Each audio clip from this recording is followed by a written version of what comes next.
All right, welcome into the Running Through the Jungle crew with your roaring reactions and Coach's Cliff Notes episode. This is the season finale of this episode. As you all know by now, the Bengals beat the Steelers 19-17 Saturday night in Pittsburgh, but did not get the help they needed in order to sneak in the playoffs. The Denver Broncos throttled the third string Kansas City Chiefs 38-0, and that was a wrap. But I'm here with the whole crew today. We've got Tim Lyons, Justin Lacey, and Chase Younts. What's going on, fellas? What it do? What's up? Man, I'm doing pretty good, man. I still got my cup of Joe, the Bengals coffee mug, still match with my Bengals hat. It's a blizzard snowstorm outside right now if you in Cincinnati, so, be careful, stay off the roads. You don't want to be caught up in that mess. I haven't even stepped outside. Okay, I lied. I did step outside once just to see how much snow we were getting, and I was right back inside. It's pretty much fitting to basically the way how it comes in because the door has been closed shut because it's so cold. Everybody just treated us with just cold gloves and whatnot. So at the end of the day, the Bengals got nobody but to blame but themselves, man, for real. Yeah, we got Chase. You in Cincinnati area? Are you a little north? I went back home to Springfield. I actually left yesterday morning. I was like, you know what? We won. I'll go back home, watch the game with my family, see some chaos happens, and obviously didn't get enough chaos for us to make the playoffs. But yeah, just like Justin said, I stepped outside for about 5 seconds, did a little case study with the yardstick, see how many inches of snow we got, and I'm like, yep, that'll do. And I've been down here ever since. All right. Ain't nobody about to get caught up in all of that. Don't get me wrong. Snow is good during the holidays. You got the white Christmas and you got that midway break between New Year's Eve and Christmas Day and all. You got all that little break. But we didn't get any snow during that time frame, and it came a week later. So it's really frustrating. It's like, oh, now you want to come out and start blasting these snowstorms around? Don't nobody want that now. But I guess the kids, it's a good thing because the schools are closed, and it just got reported that the kids are not going to now have school for the second day in a row, which, hey, I'm not blaming them. The snow is like around 11 to 12 inches where I'm at. Yeah, we didn't get that. We got about 4 or 5 inches in the southern parts of Pittsburgh and that area. Tim, it looks like, judging from out your window, you're not having the same issues we're having. No, it's been raining for 40 days and 40 nights. Actually, today it didn't rain at all, which is actually kind of shocking. But it's a little chilly outside. I'd rather have the snow. I love snow, so. Yeah, it happens every once in a while here. I know last year, year before, we had like 10 inches of snow, and Brandon, you see my driveway. There's no getting up and down that damn thing. So, but for you guys being in Ohio and Pittsburgh, well, unfortunately, it is the winter time, and this isn't even the worst part of the winter time for you guys. So, enjoy the snow. So we got a lot to unpack today. There's been a lot of news. We are definitely going to talk about the overall season as a whole. We're going to talk about some of the breaking news that's happened here on Black Monday. But before we get into that, we're going to do our normal kind of breaking down the game and picking our offensive and defensive game balls.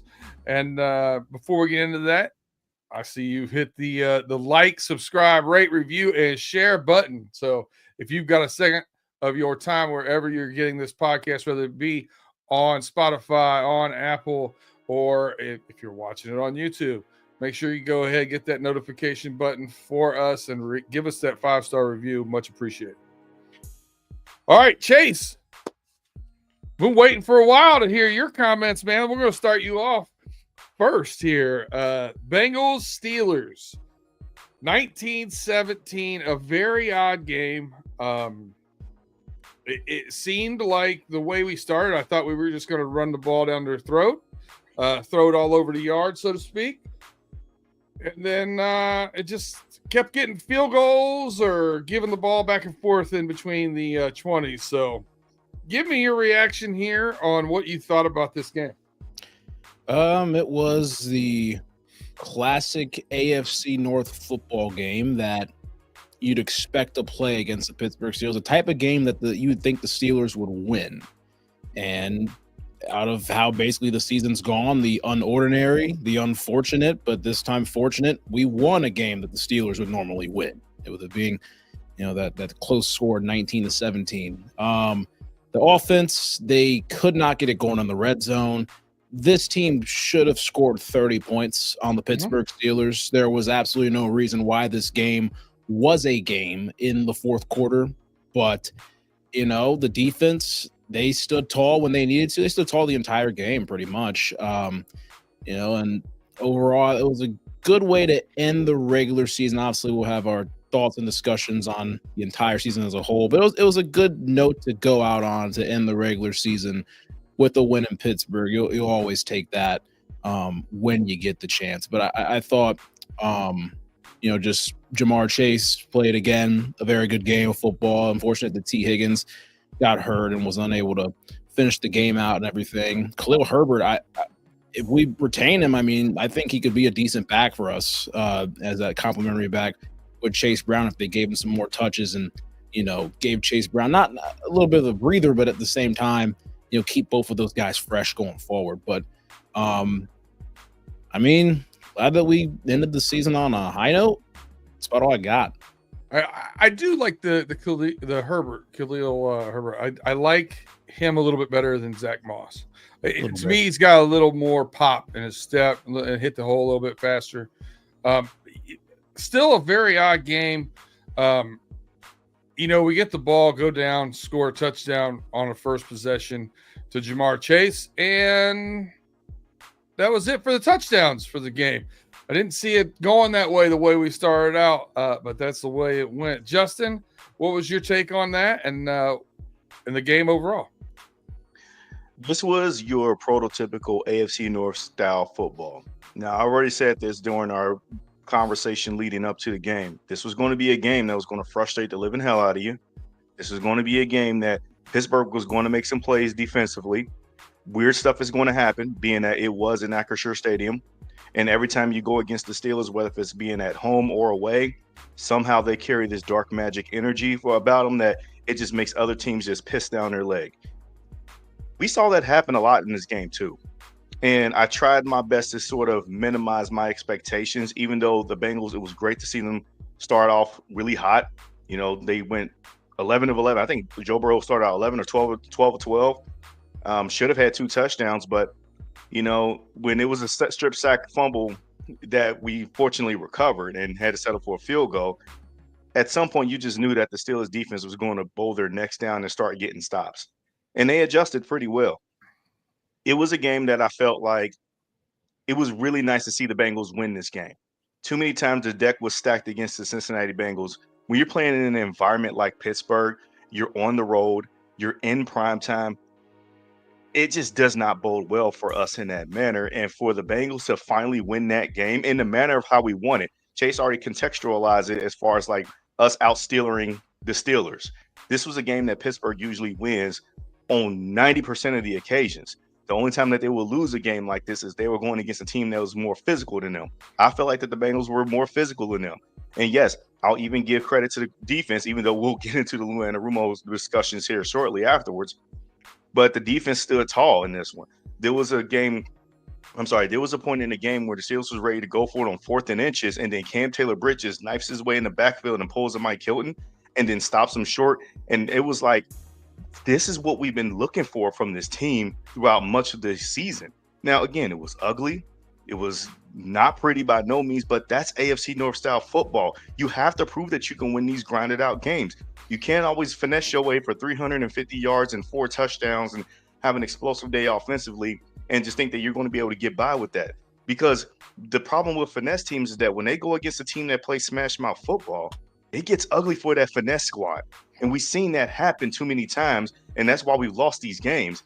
And now we were able to punch them in the mouth and be like, all right, we are a real AFC North team that you need to start respecting.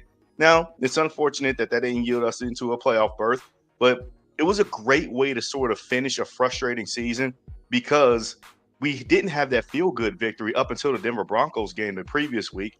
But to add on top of it a road win at Pittsburgh, a team that was, I know they were struggling a little bit, but they moved above expectations for the most part of the season. And for us to get that caliber and that style of victory over them, I say that kind of makes you feel pretty good moving forward in the future.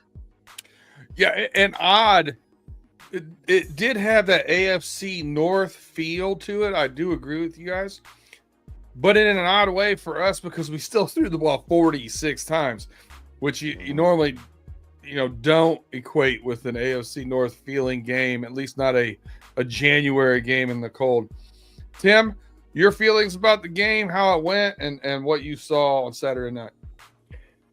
Well, I know Chase brought up the whole, Justin Herbert thing, or not Justin Herbert, Khalil Herbert. I thought he played well. He ran the ball 20 times.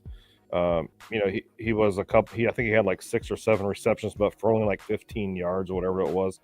But I think he filled in. I think he filled in pretty well for Chase Brown in his absence. Of course, I would have loved to seen Chase Brown out there to get his 10, 15 yards that he needed for his 1,000-yard season, but unfortunately it didn't happen. But it was an ugly game. It was AFC North football. We still went down to Pittsburgh and punched him in the mouth. We got that black voodoo Mamba magic on our end this time. It didn't all fall into Pittsburgh. Pittsburgh's voodoo magic has ended for it's been 4 weeks of them losing games. So of course, for me, I wasn't like, oh, we have to get to the playoffs. No, we just got to beat Pittsburgh, because I don't want to hear these Pittsburgh Steelers fans running their mouths. Oh, we swept you guys last year. Yeah. We swept you guys last year. But go ahead, Justin. I don't mean to interrupt you, because just to add on top of that too, man. Did you know that Joe Burrow has never technically been swept by the Pittsburgh Steelers before? Did any of y'all know that? And another thing, he's 3-1 at Acrisure Stadium. On top of that, and that's another thing. That is another thing. Joe Burrow is the only quarterback that can actually beat the Pittsburgh Steelers in Pittsburgh consistently. The other AFC North squads can't really do that. Even though the Baltimore Ravens have Lamar Jackson, they can't beat Pittsburgh in Pittsburgh. He struggles notoriously in that stadium. And don't get me wrong, Burrow has had his fair share of turnovers. Yet another one again on Saturday. But nonetheless, man, when the big plays need to be made, it's Joe Burrow, and he can make them in that stadium. My favorite game will always be the 2022 game when we played them in there. That will always be my favorite Joe Burrow moment in that game, just because they tried to intimidate you with their renegade stuff, but he none of that phased him. It didn't phase the rest of his team. But also, what was more impressive, Tim, and I think you was probably going to hint to it, the fact that Trey Hendrickson outplayed TJ Watt in this game was finally. Okay, this is what we've been waiting for. He's outplayed Myles Garrett earlier this season, but we haven't seen him really outplay TJ Watt. And again, in that stadium, in that primetime slot, not a lot of defenders will do that. He's usually the prime guy that will do it. Man, Trey Hendrickson outplayed TJ Watt and Cam Hayward. And Cam Hayward had a hell of a day too. He did. Yeah. And and I wanted to go on, because I didn't kind of get to finish my take here, but it's okay, Justin. You always have great things to bring. But he said, Trey Hendrickson, 3.5 sacks. He played a great game. The defense played great. They played great ball. They actually did. It was actually probably one of our best defensive games that we've had all year long. Out of all 17 games, I think this is the best one that they've had all year long. When we played against the Broncos last week, that wasn't very good. It was good defense, but it wasn't great defense. But this time we came into Pittsburgh, we punched them in the mouth. Our defense stood their ground. Russ didn't throw for over 400 yards. Najee didn't run for over 150 yards on it, or their running backs didn't. George Pickens, 1 reception for 0 yards and 3 drops. So I'm happy that we ended this year on a positive note by punching the Steelers in the mouth, and us ended up 9-8. Unfortunately, we didn't make it to the playoffs, but it is what it is.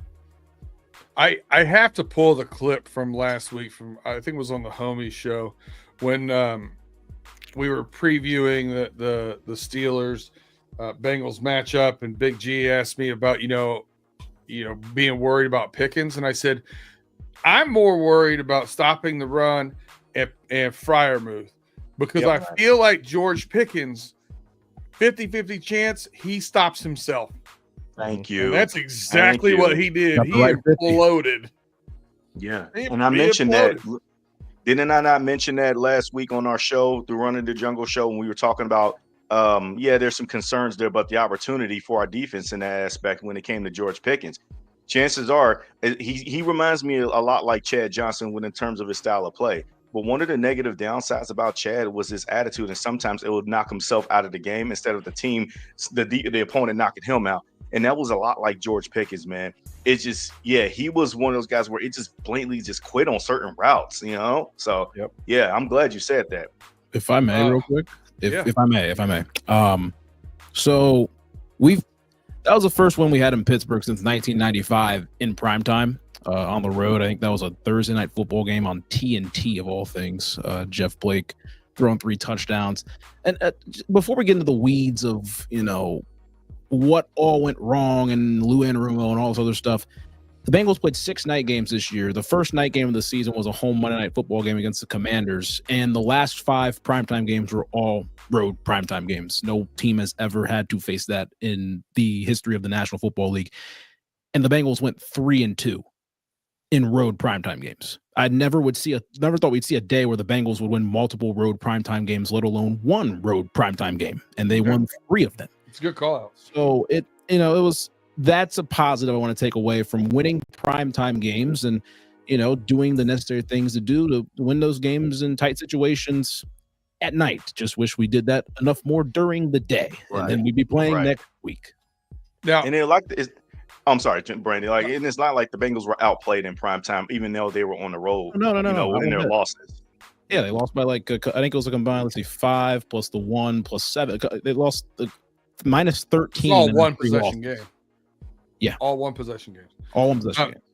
So, me being at the game, I will tell you this. It never felt like we weren't going to win.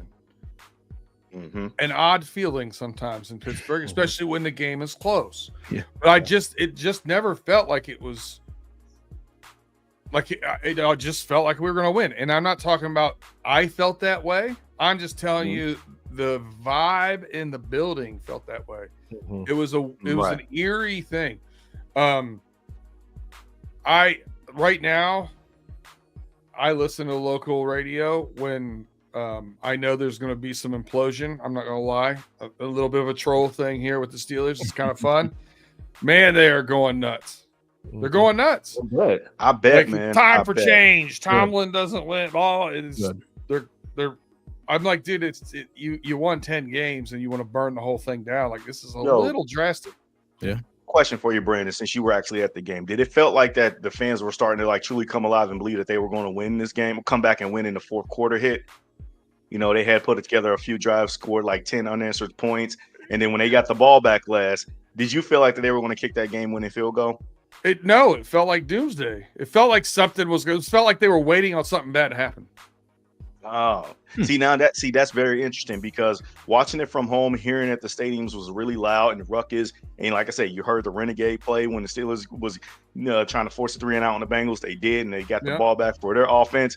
Yeah, it just felt like that we've seen this story before, and it was like, okay, this is usually how Pittsburgh wins this game. And that's why I thought that they were definitely yelling it into it when they were on defense. And then it was like when they got the ball back on offense, it was just an odd energy in the building. It was just an odd energy, man. Like, what are they going to do to screw this up? Is the way I felt.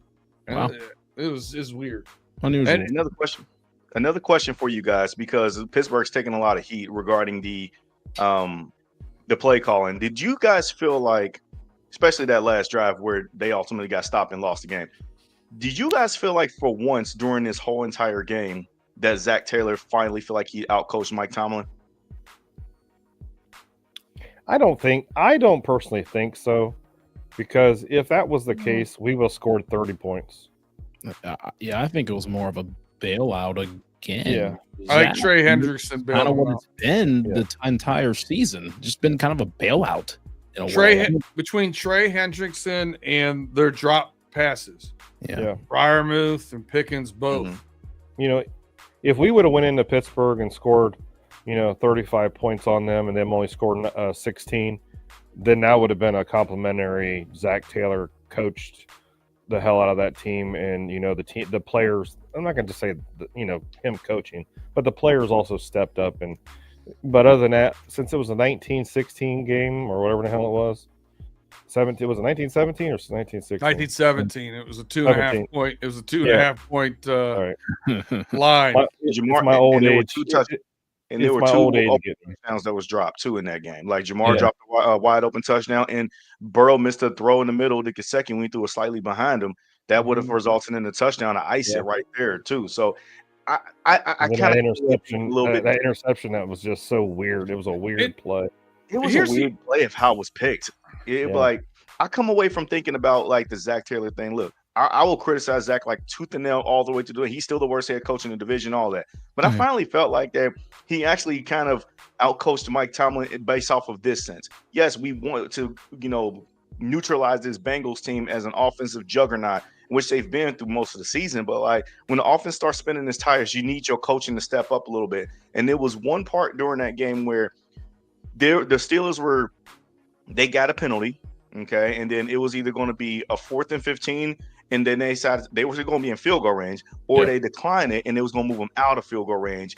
The Bengals accepted the penalty and they went and go from 3rd and 25, move them out of the field goal range. I hope I explained that right. I may have butchered that. But anyways, you guys know what I'm talking about. And I thought right then and there, it's like, no, you just decline it and let them just go ahead and just kick the field goal, see if they'll miss or whatever. But no, I mean, they still ultimately made the field goal, but it ended up being a much longer field goal just to kind of play the chess game to Mike Tomlin. Like, all right, you think we're going to accept this? No, we'll decline it because we know you're not going to try to throw it deep on us. And they only got like 7 yards on 3rd and 27 and made it like a 4th and 18. So I think in that regard alone, it was a risky play, but it was one of those things where good coaches will understand the variable risk that was taken. And I finally felt like Zach Taylor actually did it this time a little bit more. On top of going for it on 4th down. Again, it was an ugly game. It was frustrating, but you need to be able to show your best hands a little bit more as a coach to be like, you ain't scared to go fight some of these guys, even when they got their best players coming after you. Yeah, sample size is better than nothing, but you want to see more of the sample size if it works, So right. I see what you mean, though, Justin. Now, listen, my major synopsis of if you put everything that we've kind of talked about here, not just this week, but over the past, let's say 6 weeks or so, whenever we've talked about a good defensive showing or a better defensive showing from Cincinnati Bengals, there's always been an asterisk. There's been a drop balls, drop passes helped us out. Did Tomlin have poor play calling? We played a really terrible offense. They started DTR. Like there's always been an asterisk anytime that we've played decent on defense. And I'm going to let that segue us into our first break. And you're going to hear from our partners. And then when we come back, we'll get into some Black Monday talk. If you haven't already, go ahead, use this time to like, subscribe, rate, review, and share. Tell a friend to tell a friend about Running Through the Jungle. We'll be right back after these messages.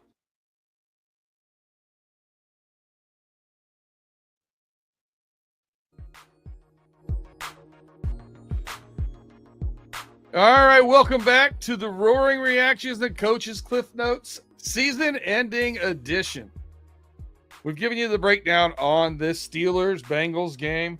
Now we're going to get into some Black Monday talk, and I'm going to pull the Band-Aid directly off. Justin, I think this has become a little bit of a hot-button topic for you and just bangling around. Yeah. So obviously, if you've been living under the rock the past 12 hours, the Cincinnati Bengals have decided to part ways with defensive coordinator Lou Anarumo. Look, man, it was the decision that was time. It needed to happen, regardless of how the last 5 weeks the defense had performed. And I agree with you, Tim, from our previous segment. The defense performed the best against that Steelers team on the road. But at the end of the day, you were going against a team that was already losing its edge, and you really didn't show no mental toughness when you were going against more high-powered quarterbacks, and it just took you a long time to adjust. And in addition to Coach Lou Anarumo, there was Marion Hobby, the defensive line coach, was fired. Offensive line coach was also fired, and Frank Pollock. And the linebackers coach, James Betcher, was also let go. They were all relieved of their duty. So it was a direct correlation of the position coaches were a direct correlation of what we've seen throughout the entire season as to why the season failed. Ultimately, if you look from the triage of how the telephone pathway of blame game goes, You know, obviously we can talk about the front office all we want to. We can also talk about the head coach with Zach Taylor. You know, he has some flaws, and this move signals that he is now going to be officially the guy that's going to be on a hot seat to start off next season. Because, dude, you can't get it done in a season where Joe Burrow, Jamar Chase, and Trey Hendrickson lead the league in all the respective categories. Something's wrong, man. And I know that what's going across Bengals Nation is that Coach Lou was unfairly scapegoated. I had put and it got so much under my skin that I had to like post a tweet out there, and it really caught some fire and some energy on Bengals Twitter. And for the notion of the excuses that people are making regarding Lou Anarumo, I'm hearing that he was never given enough to work with, that the Bengals decided to let go of Jesse Bates. They didn't resign DJ Reader, and then that's what was the culmination of, you know, him feeling the way he was feeling. He felt like that the front office didn't do much for them. And then the fans turned on him when they didn't know the whole story. Then I had to look across the NFL and think to myself, does this not happen on a regular basis? And the answer to that question is this does happen on a regular basis. I'm going to take the two teams that I watched last night in the NFC North Championship showdown between 2-14-2 squads, the Minnesota Vikings and the Detroit Lions. Both defensive coordinators are hot commodity candidates for head coaching jobs this upcoming offseason. Let me start with Aaron Glenn. This dude, I had to look back, and it was actually, and I'll give the credit to Colin Cowherd because I guess his sources was able to pull the number for me. But 12 defensive players on IR, including our very own DJ Reader at one point of the season was hurt.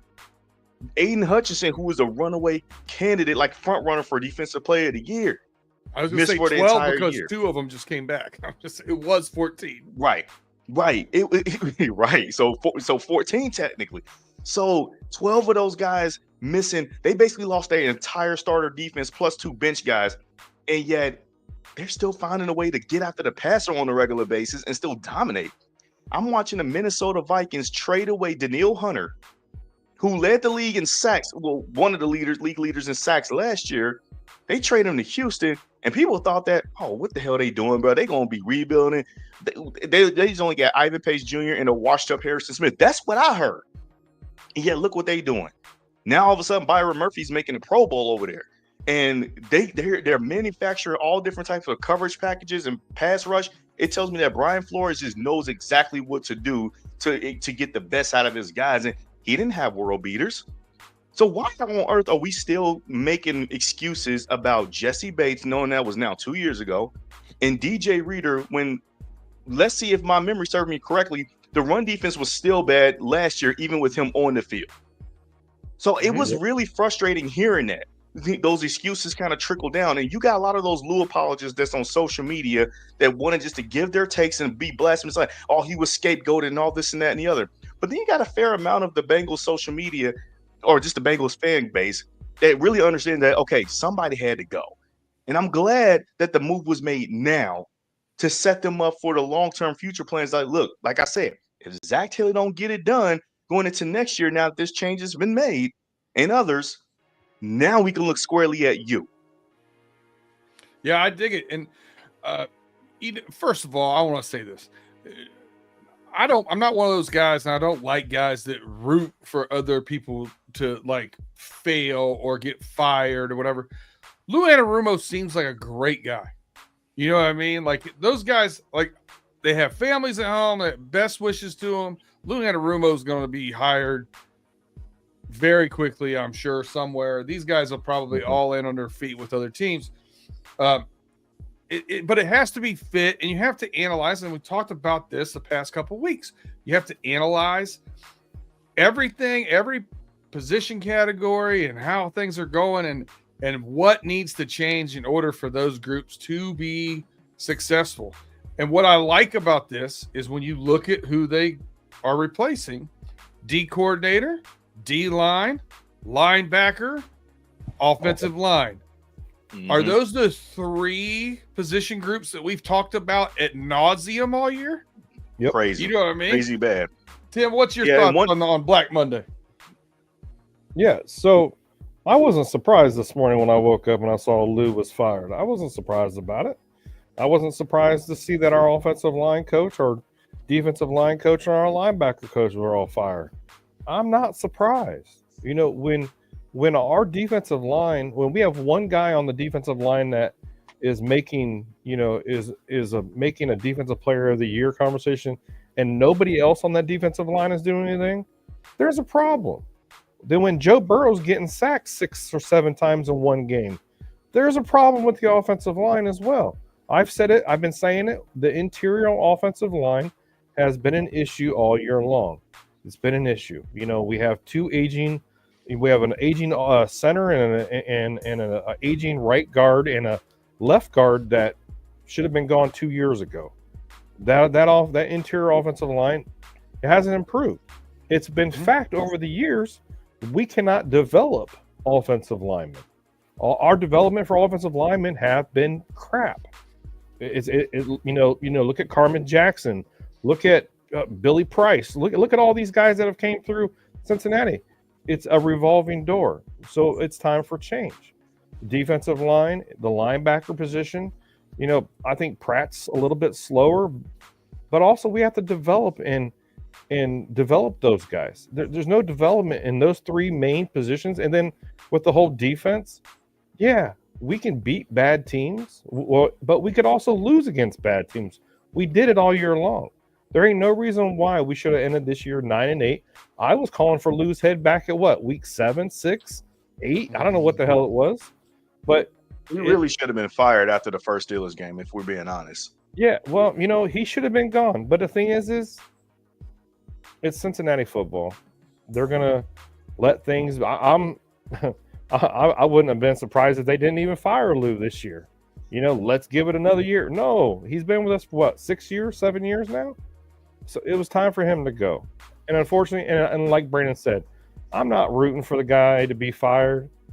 But if I bring you on to do a job and you can't do the job, I'm going to eventually have that hard conversation, to you and say, you know what, buddy, I love you. You're a great dude, whatever, but you got to go. You got to go find something else. And I think that's the conversation that Zach had with Lou this morning was, you know what, hey, no hard feelings. I love you. The players love you, but we need to change. Yeah, I get it, man. Double A, thanks for rocking with us in the chat as always. My 2 biggest numbers when I've been clamoring for Joe Burrow to get a bigger look at MVP. The 2 biggest numbers I go to first off are 31st and 48.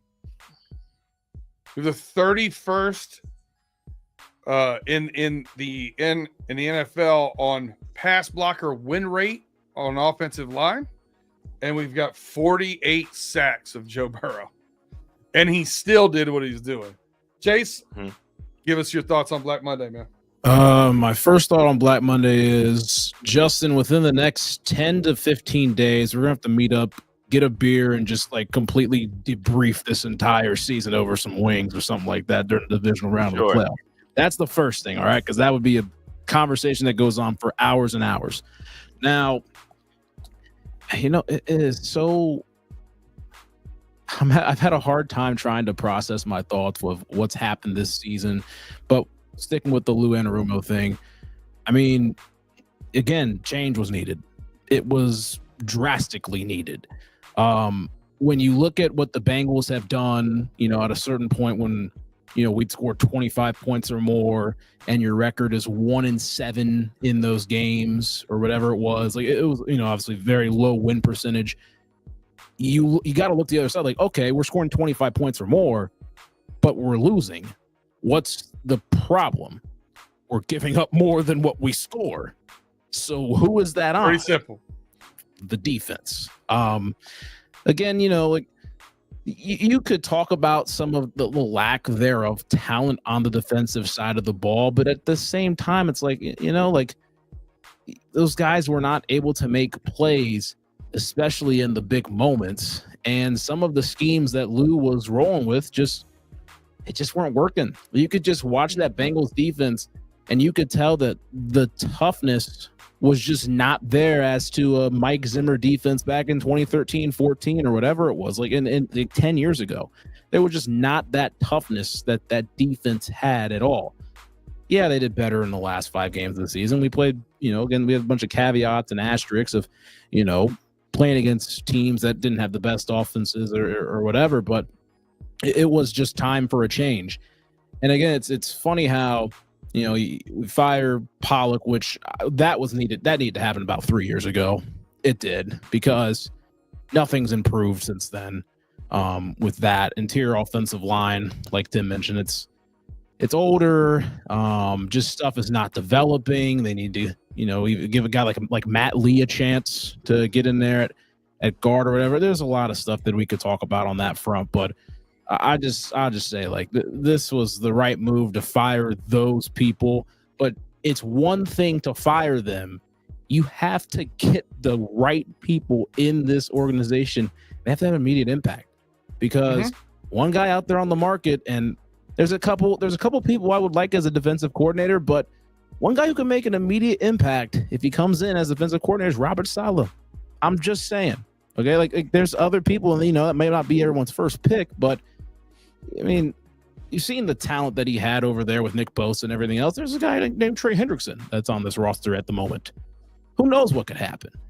But this does fall squarely on Zach now, since, he was the one that was really one of the main ones to make this decision.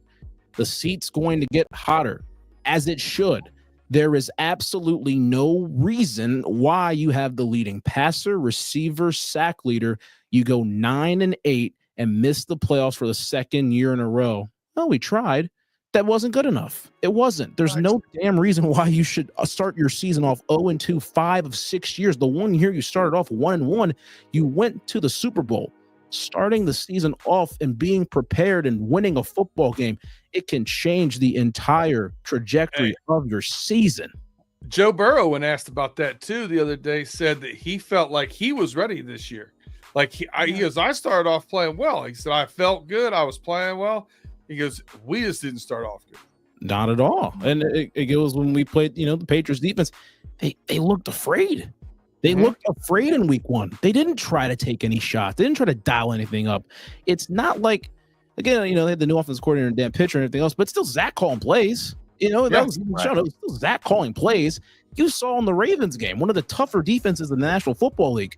Jamar went for 11 for 264 and 3 touchdowns with no T. Higgins out there. And you don't try to target him that much in that game. You don't try to draw anything up. You don't try to be creative or anything else. It's just baffling that they just kind of laid down. They said, we're not prepared. We're going to take this game off. We lost. And guess what? Any one of these games that you won, it's insane. It's insane. Yeah, listen, I've been as critical as anybody about Zach Taylor, the coaching staff, the organization, all things this whole year. I have a glimmer of hopes because of the way this was handled. Not just because it happened and I was one of the doubters who didn't think that they would do this. This is not industry standard for the way the Bengals handle things. But not just that it was handled, but that Zach Taylor stood there on that podium and said, this was my call. And owned that. And something needed to change. Those were his words. I'm given a glimmer of hopes that he will be that guy that runs that organization that way. And I think the next step in that is the offensive coordinator who's taking over play calling. If you're going to be the general and you're going to run that organization and do those things, listen, I know Andy Reid is very successful doing it. I prefer my coach's coach and my coordinator's call plays. Yeah. Just a thing. Yeah. Sure. Biggie Bronco rocking with us over here. He did troll a little bit. He said, congratulations on your win against the Broncos. But they still kept us out of the playoffs. But we didn't deserve to go to the playoffs anyway. We didn't, and we're not even crying about it. And if you ask most logical Bengals fans, bro, we will tell you straight up, especially again, which is why we had to let go of Lou. The defense wasn't ready to see any big time opponents. They just weren't. And I think that the Broncos, I think that they've rounded in the form really well, and they've handled themselves really well through the adversity. People thought that they could have lost out, and hell, we even thought that could have been the case. But I don't know if I like their chances of going on the road at Buffalo in that playoff game at all. But at the end of the day, I do tip my cap to Sean Payton for what he was able to do to help clean up the mess, and then to take that roster with a rookie quarterback and insert him in the first round of the playoffs. Reminds you a lot like the 2011 Bengals, as I've always mentioned, man, with Andy Dalton, AJ Green. And a rookie quarterback that a lot of people thought he reached on. Yeah. And kind of exactly naysayers wrong. Yeah, I liked Nick when he was when he was over in Oregon, and I'm glad to see him. He's doing good things, and hopefully there's nothing but up for the Broncos. But good luck versus the Bills. Double A says he's rooting for the Eagles, and only the Eagles this weekend. Fly, Eagles, fly. We're going to win the Super Bowl. You're going to have to check out Running Through the Jungle on Wednesday if you want to hear us talking about playoff football. We'll be going through playoff football then. The next thing I'm interested in seeing how Zach Taylor continues to handle adversity and issues with this team is Jermaine Burton. Yeah. I mean, as if things couldn't get more weird. He's being evicted from the banks. Are you serious? It's gone to court. Radius at the banks. If you want to court documents have been leaked. They're out there. They are. And look for the people that don't know. For the people that don't know about the Banks is a prestigious area downtown in Cincinnati with high-rise cost of living. So if you are a new player that's been drafted to the Bengals and you wanted to kind of like get in a nice, great apartment to kind of get you started, that's where you go. That's where you live at. It's ran by professionals. It's like corporately grounded, but they don't take no bums. It's not no slumlord situation here. So he must have done something pretty crazy and pretty serious to get to this situation where it was. And they're right in between both of the stadiums. That's a really cool part of it, and shopping and all that kind of stuff. Underground parking. It's a really nice place. I used to have a buddy that lived in one, but I digress on that part. I just don't know. Like, you talk about immaturity. Yeah, he's checking every immaturity box. Do you think that there's a possibility they could end up releasing him? I don't know. I think that it's one of those things where it's like, man, you don't want to just cut bait on a draft pick this soon, but it's not like he saw a ton of playing time by any means. I think it's one of those things where it's like, look, you invested a late third-round pick on him. I mean, it's no harm of trying to keep him on a roster, but you better come up with a plan and strategize to be able to add more depth at this receiving core. And if he don't make the team, he just don't make the team. That's kind of how I'll go about it. Tim, with that being said, can I ask you a question, Tim, before I answer your question? What's that? In this, hypothetically speaking, do we re-sign T. Higgins in your? I think okay. So if we do, then maybe we do. Okay. So let's put it this way: say we work out a new deal with T. Higgins, Jamar Chase gets his extension. They re-sign Gesicki because I believe Gesicki deserves to be re-signed. I know we're not talking about football for next year, but I'm going to say it anyways. I think Gesicki needs to be. I think he had 65 receptions, like the most a tight end's had, since I forget who the hell it was. But anyway, say we re-sign those guys, and it's time. If Jermaine Burton hasn't made those improvements during the offseason, during camp, during preseason, do you cut Jermaine Burton?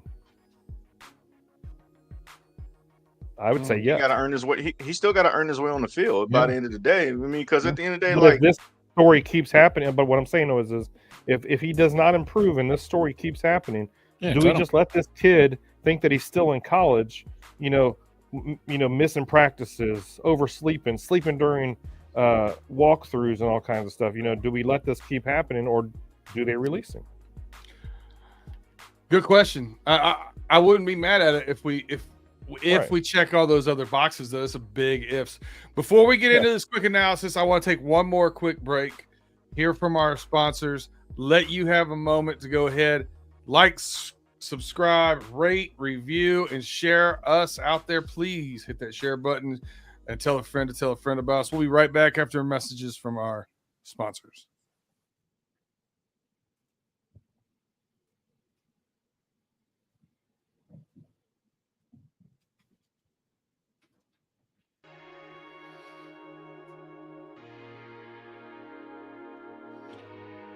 All right, and you are back with the Roaring Reactions and Coach's Cliff Notes season-ending edition. Right before we went to break, we were getting ready to get into the quick analysis season recap for 2024. Where do I start? Chase? What's your season recap, my friend? This was the most toxic season in Bengals history. Oh, I like the take. I mean, from the jump. Let's not even start in September. Let's go back to March. T. Higgins requests a trade. In April, Trey Hendrickson requests a trade.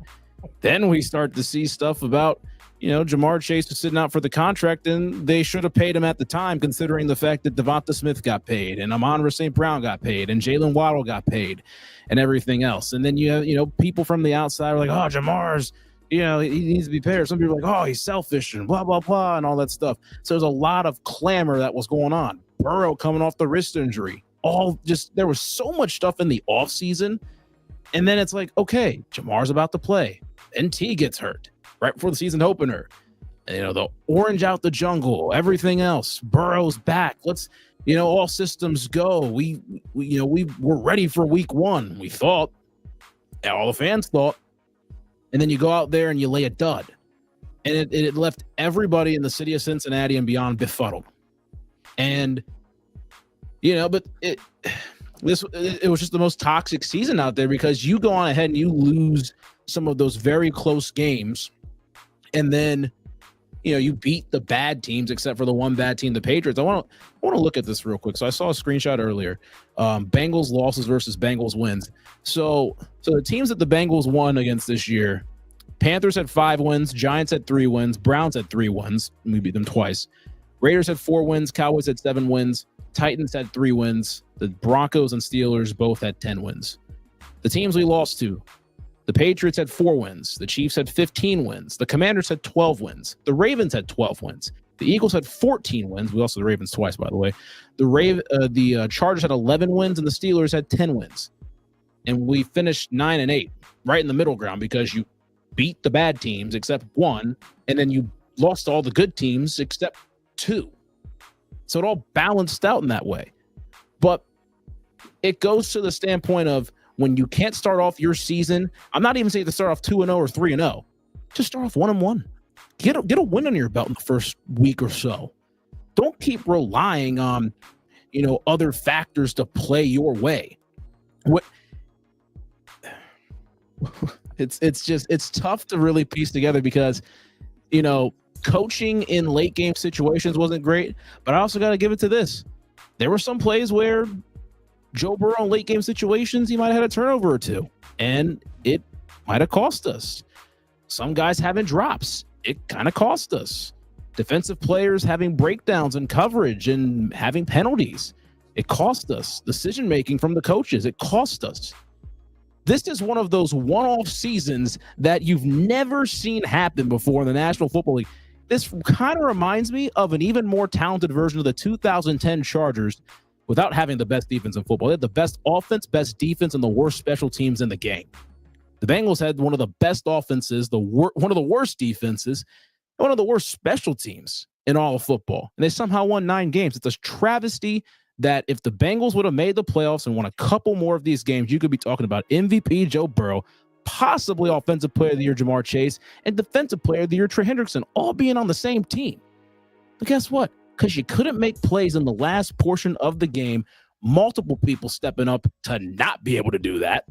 Defensive unit as a whole week 1. Dejon Anthony in week 2, but then you had other stuff going on.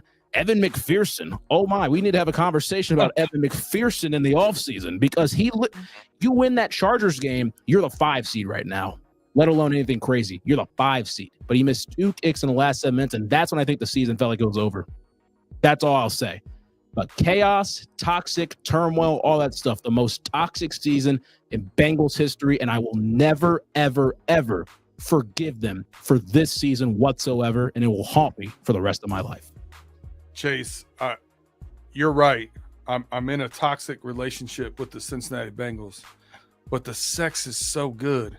It's just 127 catches, 1,708 yards, 17 TDs. Ah, the sex is so good. 4,918 passing yards, 43 touchdowns, 2 rushing touchdowns, a passer rating of 108.5. The sex is so good. 17 and a half sacks. Yeah. So good. Yeah. But it's toxic as hell. You're so right. Oh, God. Man. All right. Justin, give me your recap, man. What is it? It's going to be pretty hard to sort of top off that comment that you made about the sex being so good when it comes to this toxic relationship with this team. It's true. You know what I mean? We only watched as the season progressed where we felt like it was not going our way, but we loved it because Joe Burrow and Jamar Chase, T. Higgins, and Trey Hendrickson was playing like dogs, and that they could be up for some prestigious award when it's all said and done. Well, unfortunately, that has to be tied to some equitable team success, and that's what we did not see. We should have listened to our hearts when we knew deep down in the pit of our souls that the vibes was not good when before training camp even started. We should have listened to our souls. Then when it lingered on through training camp about the Jamar Chase hold-in, many teams would have able to overcome that. We also saw a couple of teams that went through something that was worse and they couldn't overcome it, like the 49ers. But the Bengals should have been able to overcome it. We went into the season with super high expectations, thinking that, okay, look at how the schedule laid out for us. Say what we want about the league screwing teams over and stuff like that when it comes to the schedule release and all that. Bro, the schedule release for the Bengals was pretty damn good here this time. We had a fourth-place schedule. You had a fourth-place schedule, but you opened up the season against the gift of all gifts with playing a Patriots team that you knew was going to secure a top 5 pick, and they were coming to your house. You had a home opener for the first time since 2021, which you won that for the first time. By the way, you had that. You had that gift wrapped in hand to you. You had the opportunity to go out there and then send a message to the Chiefs early. You had that opportunity. You didn't see a division game until week 5 when the Ravens came to your house. You had that early. You didn't see the Steelers until late in the season. You had your bye week late, but it was after the Chargers game, which you were on the road after the Thursday night game, which had a 10-day break in that span. So you had all of these opportunities to capitalize on so many different wins, and you just screwed it all up. The stretch for me that what did it in for the Bengals that made me realize that this season was over was what a lot of people said about the second Ravens game, then losing on the road at the Chargers, and then losing at home coming off the bye against Pittsburgh. That was the stretch, okay? That's where the season was completely done and over with, and I was ready to move on from this team, and that's made the statement, I don't even care if they go 9-8. This needs to be changes. And I'm looking directly at Zach Taylor because much as this is the chagrin of what I stated earlier about Lou Anarumo, he needed to go. It was only time that was permitting him for him to just get his walking papers. But Zach Taylor was the guy that I was staring squarely in the face like, this one's on you. I still don't believe you're one of the best coaches in the NFL. I feel like you're always constantly out-coached when you go against your peers on the other side of the ball. Yeah, you might have a little bit of luck drawing your way here and there, but for the most part, it was Joe Burrow carrying you. He was the one that was pulling you over the finish line for most of the time. It was Joe Burrow the reason why you get credit for leading the team to the Super Bowl. And same with Jamar Chase. Joe and Jamar, T, and Trey were the only thing that was great about this season. And I'm glad that they put up the numbers that they did because it made it worth watching. But it was so frustrating because you had all of these opportunities where the domino lined up perfectly for you to be able to just to run away with the division. If we had the same record as not even going to put out there the Chiefs, because I know that they're 15-2. The LA Chargers, who were 11-6 right now. If the Bengals would have had the same record right then and there as them, that's 2 wins improvement. Joe Burrow is the runaway favorite for MVP because those 2 wins would have came against, you would think, one of them against Baltimore and the other one probably against the LA Chargers. Okay, Joe Burrow's the runaway MVP at this point. Screw whatever happened with Josh Allen, Jamar Chase. Even though Josh Allen and Lamar Jackson, we know they're one of those 2 are going to get it. But Joe would have been a runaway MVP. But you squandered it because you mismanaged this whole entire season the way that you did. And that's why I can't forgive the way how the season goes down too. Look, I can give credit to where credit is due. I can be fooled a little bit by the dead cat bounce, as the notion is being said about winning those final 5 games in a row against less opponents. Let's just keep it real, minus the Broncos and minus the Steelers there. I can give credit where credit is due that, hey, you right the ship just to kind of rescue to not have a losing season. But we're done with the expectations of if we're going to have at least a winning season or not. No, the expectation was we trying to win a championship. And I never felt like that they really embodied that as a team overall, as an organization.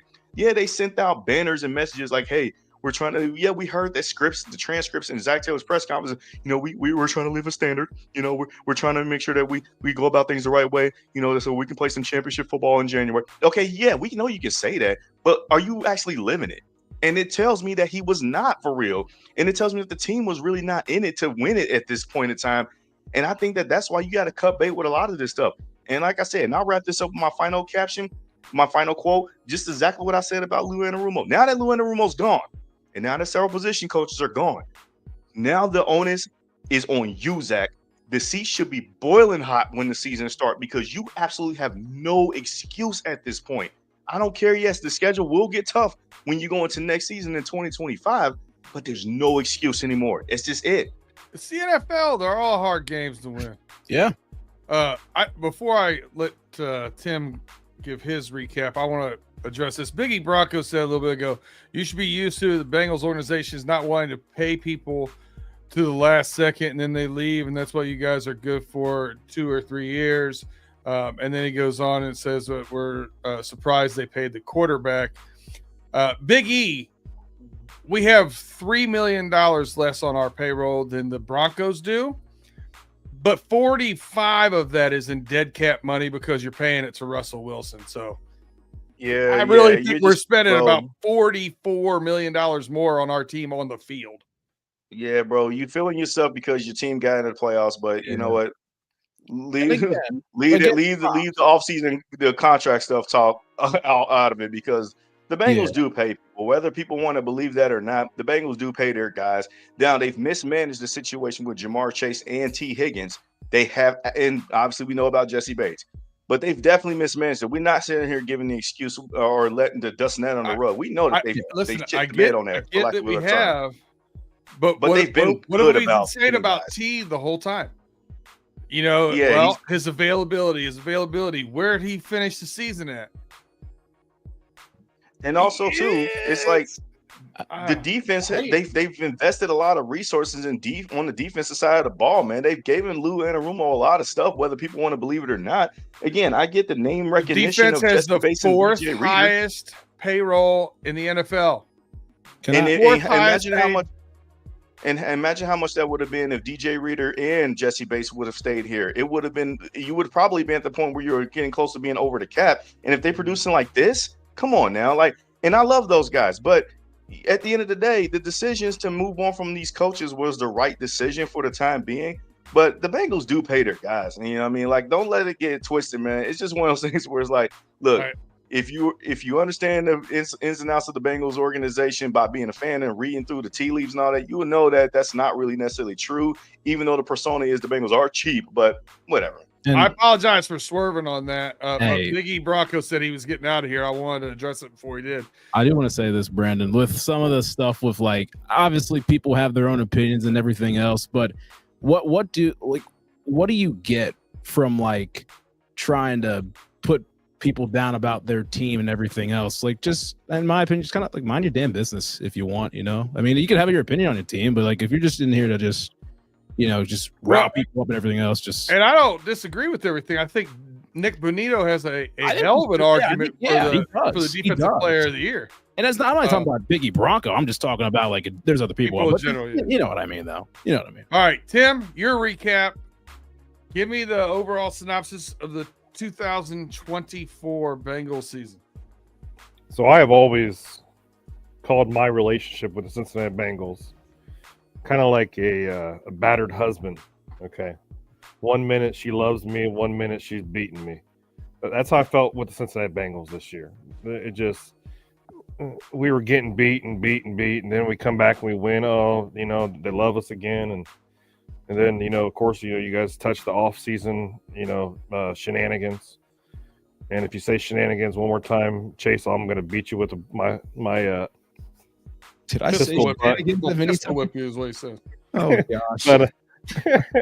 but you know, it's just it was a rough season. It started off bad. It kept going bad. You know, after we lost to the Chargers and the Steelers, like everybody says, our season was over with. Yeah, I was right there with you guys.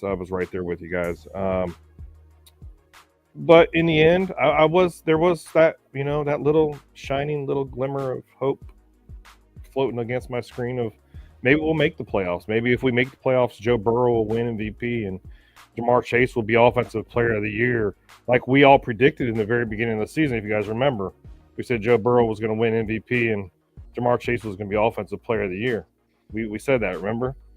They have the stats. Unfortunately, our defense, you know, we already know what happened throughout the year, and we didn't win enough games for that to happen. But you know, Joe Burrow, he is the quarterback. He is him. You know, he is Joe Shiesty, and he goes out there and play ball. And I'll say it again, Jamar Chase is the world's greatest wide receiver in the NFL right now. Triple Crown winner. What is he? The 7th Triple Crown winner in NFL history in the Super Bowl era, I believe it was. So to see, but it's unfortunately for us, well, not for us, but unfortunately for Joe Burrow and Jamar Chase, you know, all that talent on the field, all those stats, all those touchdowns, we know they didn't have this chance to, you know, go back to New Orleans and win a Super Bowl, you know, but it was, you know, the season it is what it is. I'm happy, like I said, I'm happy that we beat the Pittsburgh Steelers in the end. I'm glad that we ended up 9-8. We have a winning season. You know, we can say we got a winning season, guys. We got a winning season.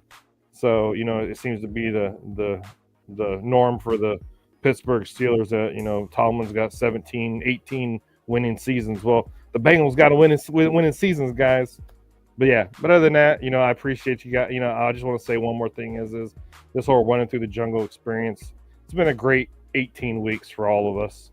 You know, yeah, we might have been losing or winning, but it was great to have this show with you guys. Yeah, a lot of ups and downs, man, for sure. Been a bit of a roller coaster. All right, well, Justin, you got anything else on your slate before we wrap it up? Put a bow on it. Yeah, man, I'm excited to get into some playoff football talk. As Chase already mentioned, and him and I are going to get together and start talking about these wild card games, these divisional games, and championship weekend, and even the matchups when the Super Bowl happens. And obviously, we're still going to be here to give a little bit of Bengals takes and whatnot, you know, here and there. But they got their own mess to clean up. But playoff football is my favorite time of the year. I'm still going to be inclined to do some strong bets and betting this time around. So, you know, definitely stay tuned to that. And then I'll definitely give away some free power plays and whatnot that I think will be pretty lofty and pretty sizable. But I'm not saying that I'm going to give you those betting advice. You need to listen to Pay Dirt for that. But at the end of the day, I like to share with you a little bit of my little nuggets of thinking, like where my mind is going to go as playoff football begins here. Yeah, my lock of the week was the Chargers last week. That was a fun one. It was a good time. Chase, parting shots on the way out? Second semester's coming up soon. I mean, I hope that I'm doing Bengals. I will be, but it's gonna be a lot. It's gonna be fun. Sucks that we didn't make the playoffs. Playoff football's coming up though. Go Lions. And I saw a tweet earlier, and it was I think it was like Steve Monson from Pro Football Focus that with Bengals had like 56 things to go right for them. They had 55 things go right until yesterday. Yeah, that's about where it was for sure. Yep. Well, on to March Madness and playoffs. So well, we also have one of us has a college football team still playing. Yeah, that's true. Yeah, you're right. I'll let Tim on that note. I'll let Tim give his parting shot. That's true. Yeah, go Irish. We got this football game against Penn State coming up on Thursday. Yeah. You got the Buckeyes. I got the Notre Dame Fighting Irish. I'm looking forward to it. I'm actually going to sit and watch the game this time. Last time I was kind of busy doing other stuff. But, it's exciting to see that Marcus Freeman has turned the Notre Dame program around. But I'm not going to go into very much more. But other than that, go Irish, and good luck to your Buckeyes on Friday. Thank you. Was Right it back Friday at game or Saturday? Friday. Yep. Right back Friday. at you though with the good luck. All right. They were. You can see the block ends behind me. Know how much it hurt, but I picked the Buckeyes to win it all. Like to hear it. So, yeah, it's terrible. All right, hey, listen, that's going to do it for us here. The Running Through the Jungle crew. We appreciate you guys getting on. It's nice to have all four of us together for the, for the end of the season review. Even though we might have Mother Nature to thank for that. I think Mother Nature kind of made it so that Chase was available to get on here. Yeah, I'm glad Mother Nature did that. You know. Yeah, it was great. It was great. Lots changing over here. Lots changing in these stripes. I like it. I dig it. But on that note, we're going to get out of here. Enjoy the rest of the football playoffs and catch us Wednesday. We'll be doing Running Through the Jungle just like normal. We just won't have the roaring reactions anymore of the season, but we'll talk football still with you guys. So go ahead, hit that like, subscribe, review, rate, and we're out of here. Peace.